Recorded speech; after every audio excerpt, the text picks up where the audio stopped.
Ifa manaa godhaatoo maqaan Yuudii fi maqaan Arabaa biyya fudhachaa jira.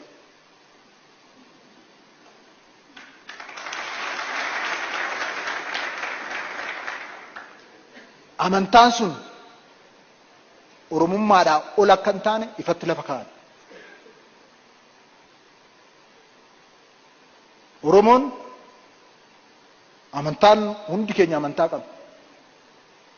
Wanti tokko nu godhu garuu Oromummaa keenya.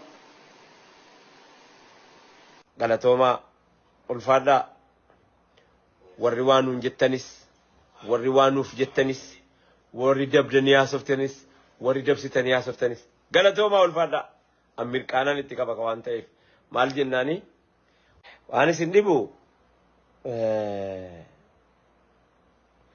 isa dubbatu caalaa inni harka dha'uuf nama dinqa maaliif jennaan maaltu isinii galabeeytu kaleessa yaada isaa jiraachuu dhabuu hadda bakka ga'ee jiru beekuu dhabuu boreessa naqaa beekuu dhabuun wama barbaadde haasofsiifti an utuun inni isaan ta'e maal jettaa imbo